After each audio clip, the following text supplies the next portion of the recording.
Hey everybody and buddies, my name is Rob and I recently attended Fargo's Yu-Gi-Oh! Duelist Nexus Regionals and placed 6th place out of 91 players with Infernoble Knights. It's my first time topping an IRL regional since I started playing, so I was very happy to be able to do so with a deck that I've been playing for a short amount of time. I did a lot of theorizing in the deck and was happy that I was able to top after starting the day at X11 after round 2. I recorded this deck profile on the day after Fargo back in Winnipeg during a Digimon local going on in the background, so I apologize for the loud noise. I'm hoping that my voice will be able to be heard through. A huge shout out to the local Winnipeg guys I went to Fargo with. Connor for Winnipeg for lending me a certain card over the weekend that I didn't own. Jordan for recording the deck profile for me, as well as the people of Fargo and Minneapolis I played against. Without further ado, here's the list. So I'll start with the Infernobles. I play 3 Ogier. He's the best normal summon that isn't Connector, but he's also a really good way to play through Droll, so I really like him at 3. Played 1 Oliver, 1 Magus, 1 Turpin for the 4s. All 3 are just kind of like extenders you can send to the graveyard. Magus is really nice for like a grind game, and it also just gives an extra targeting for your Angelica if you don't have like another name or the ability to add Phoenix Blade from your graveyard to your hand.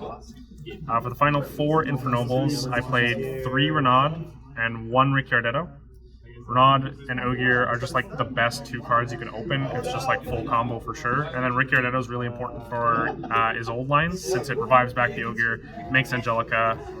It's just really nice to have. And even if you draw him, he's not dead because he summons himself, or he summons another Infernoble from your hand for free. These 3 are really nice extenders as well, the Turpin and the Oliver, and then, yeah, Magus again, just for grind game. So that's the Infernobles. That should be 10 of them. I was playing 2 Olivers, but I cut it down for regionals just for non-engine space. Then I played 3 Connector, 1 Dolphin. This is just like the most broken normal summon in the game. Like Aqua Dolphin ripping Droll or Ash out of their hand or forcing them to respond is really good. Obviously, if you open Connector with Renaud and no way to get to Fireflint Lady, it can be a little bricky. Sometimes if you get stopped on the Neospace Connector, but it's very rare that that happens. Final Extender is just super Quantum Red Layer. I basically just wanted 2 extenders for the Neospace line that are different, that I can use both in the same turn. So that's why it's 1 and 1, not 2 of the Fireflint Lady, which I would prefer actually. If in a version without Neospace Connector, I'd probably play just 1 Fireflint or 2 Fireflints. And then the final monster that is like a warrior is Immortal Phoenix Gearfried. I wanted to play 2, but I cut down to 1 for non-engine, and you can access it really easily with Ogier, Angelica, and etc., and it's so good. You can even turn it later into a Barone, but it's just nice to have. You can summon it before 5 summons to make it into Nibiru-proof turns, so really good to have. For the spells, I play 3 Museum, 1 Terraforming. This is like the best card of the deck. The fact that both effects are soft ones per turn is incredibly broken. You can just like make insane boards. The most important part of playing through Droll is getting to this as your first search so that the second effect can become live. So that's why I want to see it in my hand opening. The Terraforming is just like an extra copy of it because even if I have it in hand, there's like ways, like it's just like follow up if you get Droll, and you like this is more of a mid-range build, so having it like for next turn is really nice. For other searchers, we play 3 Heritage, 1 Rhoda. Rhoda is Rhoda, searches for either Connector or Ogier or anything else you need, and then Heritage is really good because it's either a searcher from deck or adds back from the graveyard. Which is really nice. Gives you another way to play through Droll. And then also it's recursion in the graveyard, which is just a bonus, which almost never comes up, but you know, it's just nice regardless. For the equips, I kind of went with Pack's idea that he had recently. So it's 3 Durandal, 1 Almace, 1 Joyers, 1 Phoenix Blade. I completely agree with him now. You don't need the DDR or the living fossil. Just these 6 is fine. The only time I actually ever do 4 is if you are really needing an Ogier or a level 4, and that rarely comes up. And even if you do draw 1 equip, usually you open Durandal, because it's a 3-of, you have a 33% chance to open it. So it's way more likely to draw 1 Durandal, and the line is still live.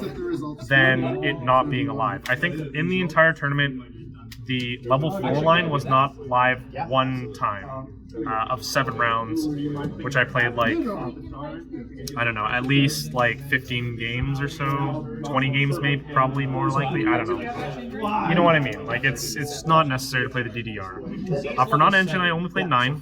I wanted to fit more, but it's really hard. So I played 3 Droll, 3 Book of Moon, 3 Infinite Impermanence. Most impactful hand trap, just like stop certain decks in their tracks. And then I didn't want to play into Talent, and I was also very scared of Cash and Pearly specifically, so that's why I have 3 Book of Moon, 3 Imperm. The deck has a really hard time playing through a Rise Heart, so I specifically had these 6. Gives me about a 60% chance to open one of these against Cash or Pearly, even more going second, and they also play around tactics and thrust the best. I was really scared about both of those, and like sometimes I'd see thrust in their hands from connector, and I just like, yeah, just having these as my interruptions instead of these helps out a lot.